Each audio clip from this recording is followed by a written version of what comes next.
Welcome back. Thanks for joining me on this discussion of liver cancer under the section of general surgery. What's primarily called primary hepatoma is actually a hepatocellular carcinoma, and all factors that predispose to cirrhosis are risk factors for hepatomas or hepatocellular carcinoma. As I mentioned, it's a common misnomer, but in fact, primary hepatomas of the liver are malignant and should really be called hepatocellular carcinoma.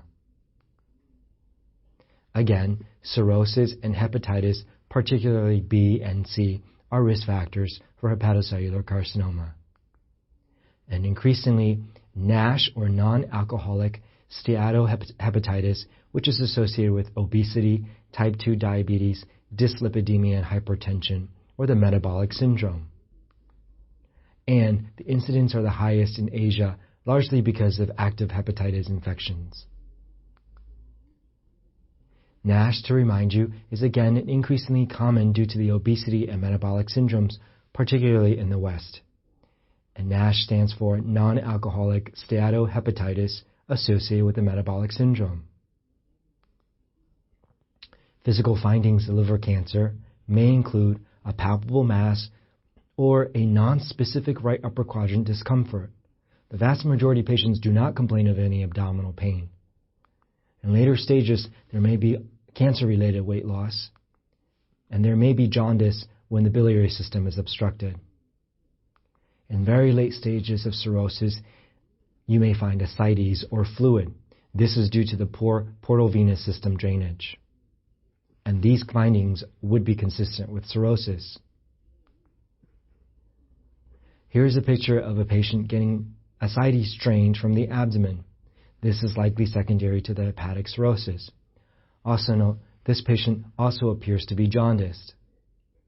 Unfortunately, draining of the ascites is usually just symptomatic treatment, as it does not treat the cirrhosis.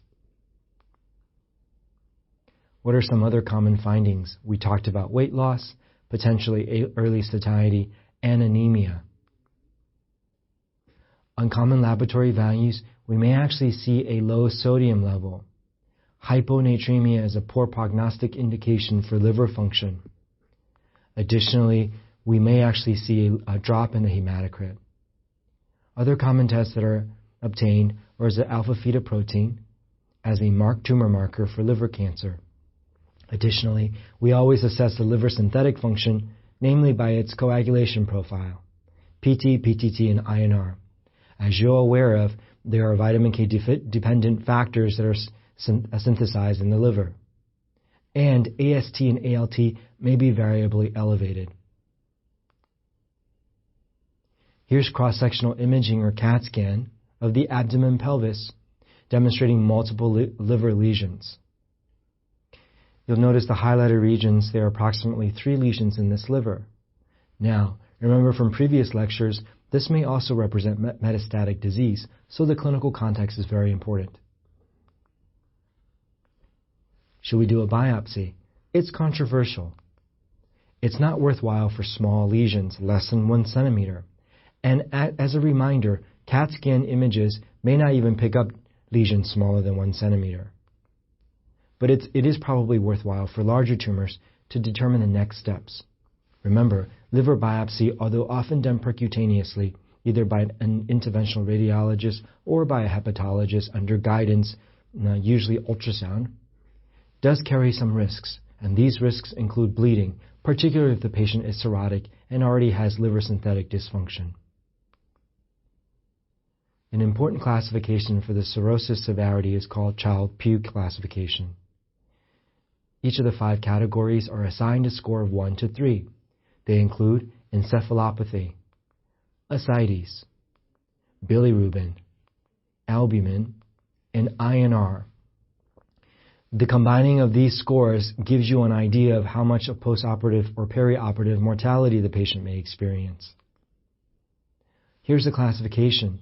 You'll commonly hear us discuss Child-Pugh Class A, B, or C. Class A patients have a total of about 5 to 6 points. This is considered mild cirrhosis and has a less than 5% chance of operative mortality.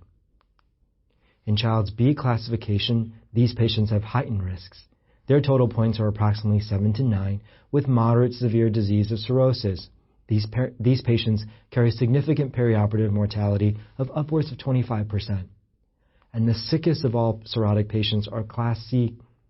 These patients score approximately 10 to 15 points and are severe cirrhotics and, generally speaking, not candidates for surgery as they have prohibitive operative mortality.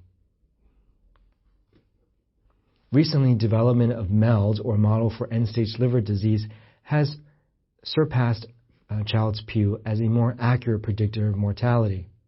Although originally developed for assigning cirrhosis staging for liver transplantation, multiple studies now have demonstrated that MELD is actually quite accurate for predicting perioperative mortality.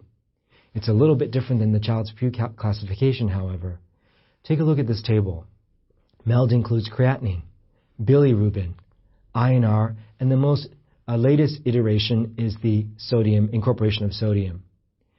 Recognize that unlike the Child-Pugh classification, these are objective findings, all laboratory resulted, as opposed to encephalopathy or ascites, which are potentially subjective. I'd like to pose a question to you. What constitutes resectable disease and liver cancer? I'll give you a second to think about this.